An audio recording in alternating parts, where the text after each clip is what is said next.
For a very long time, Call of Duty has definitely had the reputation of being one of the most popular and most successful first-person shooter games of all time. And not too long ago, we actually looked at how over the course of another popular first-person shooter game, Halo, has had a lot of other game franchise take shots at it and try to claim the throne of being the first ever Halo killer. And very similarly, with how popular Call of Duty is, we've seen many game franchises try to take a big knock at Call of Duty in one way or another. So today we thought it'd be interesting if we took a look at all of these games that tried to tout the title of being the definitive Call of Duty killer, and take a look at if they were actually successful in killing Call of Duty. Let's take a closer look.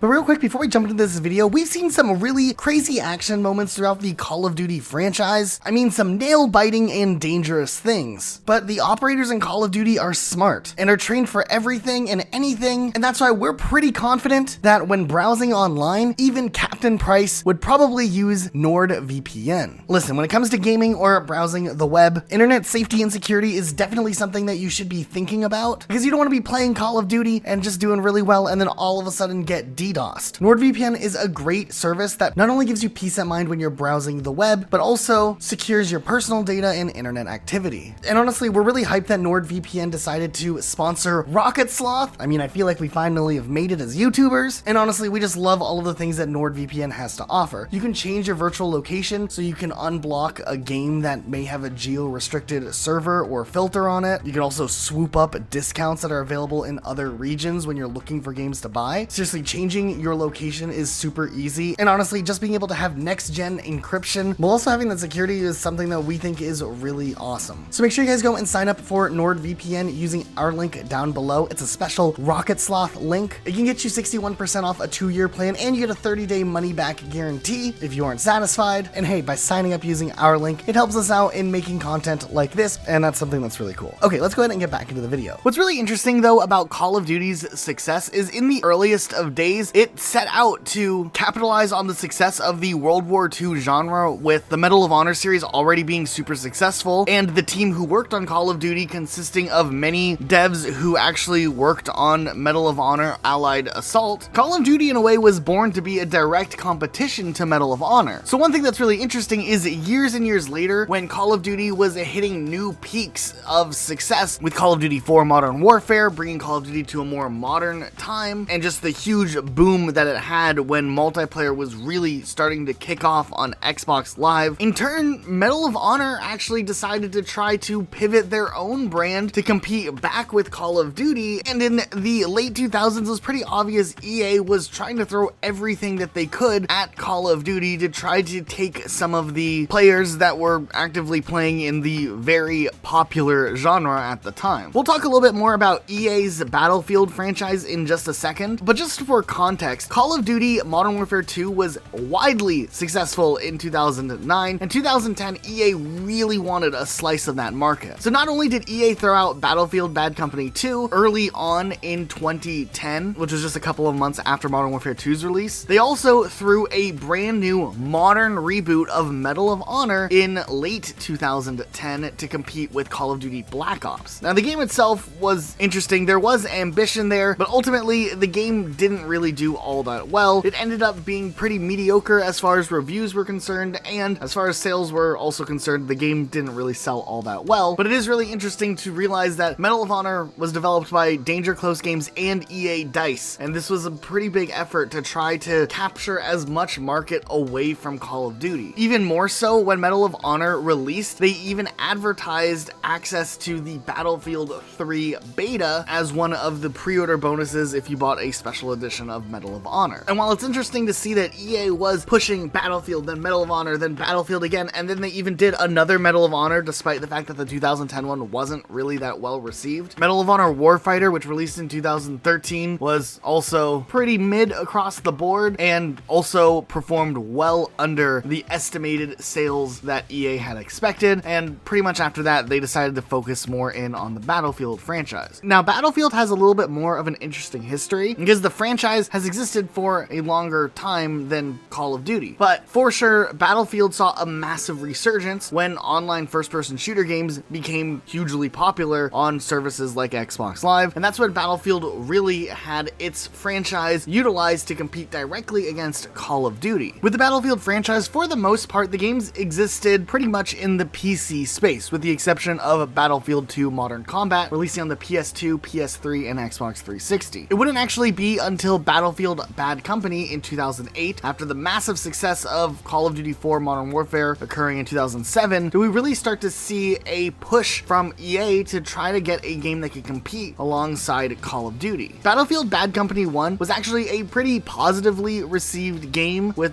an interesting enough campaign, though I do remember the button layout for the game being a little bit weird because it was trying to stand out from Call of Duty. But this game actually did do a decent job at introducing a lot of players to the Battlefield franchise who were console players only. Also in 2008 and 2009, Call of Duty World at War was the main Call of Duty at the time, and Battlefield went head to head once again, besides just having Bad Company, but also by throwing Battlefield 1943 out, which was a smaller scaled Battlefield game released on Xbox Live Arcade and PlayStation Network in 2009, but gave players access to a large scale World War II first person shooter game that was multiplayer focused. At the time, the game got pretty decent reviews, and it ended up being one of the biggest first day digital only game releases on Xbox Live, and was a top selling Xbox Live Arcade game of 2009, which really was a pretty big statement. By late 2009, Modern Warfare 2 had released, and obviously that game was hugely massive in success, and everybody wanted to play Modern Warfare 2, and everyone did play Modern Warfare 2. But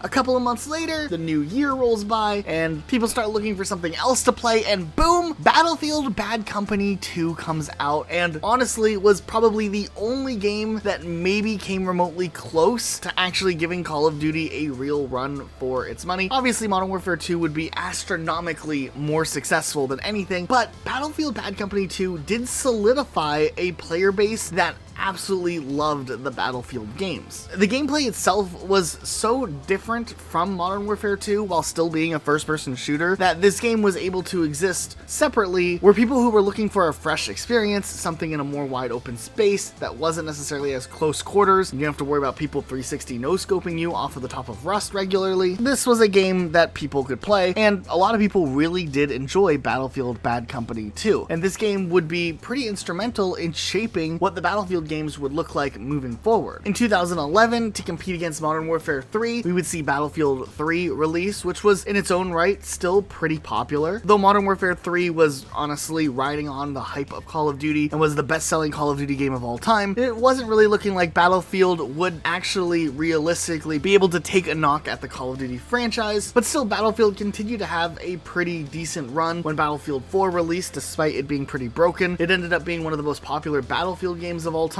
and we could safely say that while Battlefield didn't quite overthrow Call of Duty, the one time that they maybe came the absolute closest was all the way in 2016 when Call of Duty Infinite Warfare released, and when the announcement of that game already was panned with disappointment, with Call of Duty sticking to the futuristic advanced movement that players had kind of grown tired of. EA comes out and drops a really cool trailer for Battlefield 1, and Battlefield 1 ended up being one of the biggest and most successful Battlefield games in more recent years. And yeah, there was a lot of people comparing Call of Duty Infinite Warfare to Battlefield 1, and how Battlefield 1 did a lot of things that the Call of Duty franchise could have done right that they just dropped the ball on. At the end of the day, looking back at Call of Duty Infinite Warfare, it really wasn't that bad of a Call of Duty game. It just was really tone deaf in what the community was wanting at the time, and a lot of people jumped ship and played Battlefield 1. But the following years after Battlefield 1, it seemed like EA kind of fumbled with the franchise with Battlefield 5, or V,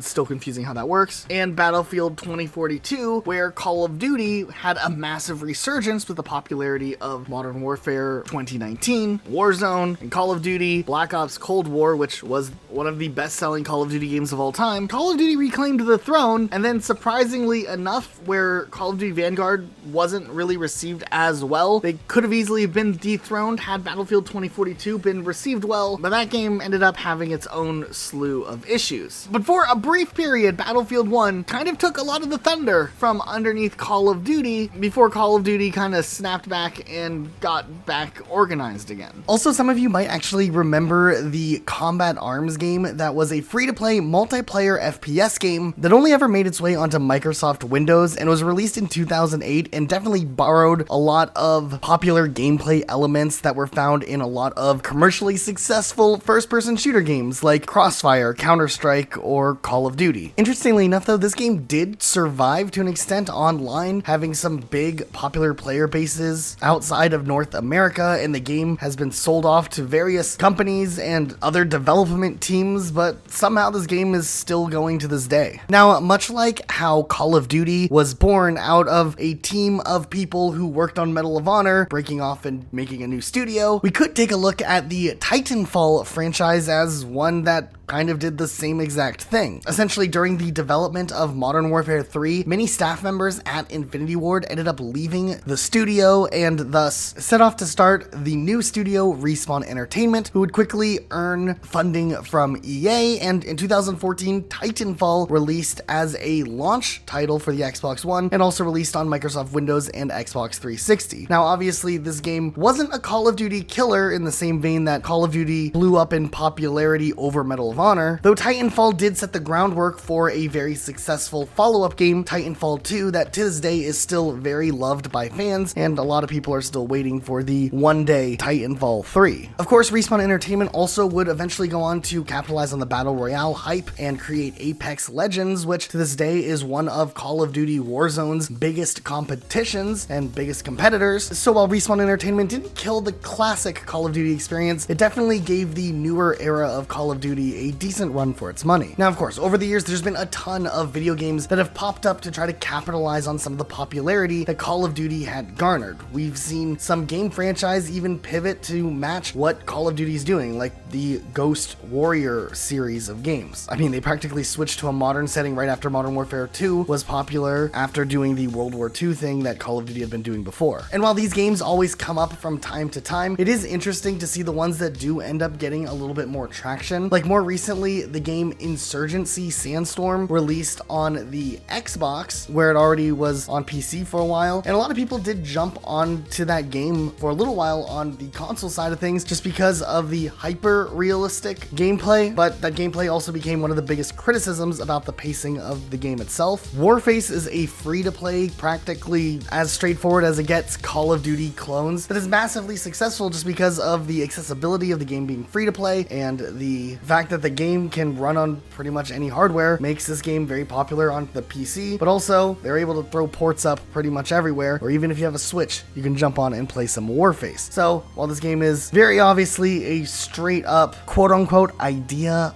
borrower of the Call of Duty franchise, it's still executed decently, even though it's still not even remotely as popular as Call of Duty itself. There's also been some interesting games that were somewhat popular, but just never caught on in the same way that Call of Duty was hugely successful. Like for instance, in 2011, some of you may have remembered the game Brink that was published by Bethesda and was developed by Splash Damage Games, the studio that's mostly nowadays known for developing and working on all of those updates to the Master Chief Collection, and you know, they actually fixed Halo. But yeah, back in 2011, they released Brink, which was this first-person shooter game that was often compared directly to games like Battlefield and Call of Duty, and was pretty well received gameplay-wise. The game just never really latched on in overall popularity. The game definitely did have a little bit of a bumpy launch with some weird nuances in the gameplay, and it just didn't come across fully as a polished product, and that might have really hurt its chances of having a longer run as a game. There definitely were a lot of other games that were hugely inspired or tried to take on Call of Duty head on over the years and just never quite was able to do so. A lot of the times when a game tries to kill a game that's already hugely popular, they end up just being a less good version of what either Call of Duty is trying to do, or it loses its entire identity, much like with what happened during Halo 4's multiplayer, as Halo, even back then, was trying pretty heavily to try to compete directly with Call of Duty Black Ops 2, and it kind of failed at being that Call of Duty killer and also a good Halo game until later title updates did make the multiplayer at least a little bit better. There's definitely other games out there that have tried to do this, and if we've missed a specific game, please let us know in the comments down below, because we do like to have these discussions on what game tried to take that throne and then just never was able to do it. Also, if you're wondering why my voice sounds a little raspier than usual, I've had a cold. That's really it. I'm finally starting to feel better. It just doesn't seem like my voice is going to be coming back anytime soon, and I record a couple of videos usually at a time, so it might be like this for a couple of videos, but I'm sure my annoying squeaky voice will be back eventually. Anyways, that's it for today. Thank you guys so much for watching and for all of your guys' support. It really means the world to us. We'll see you all next time with a brand new video.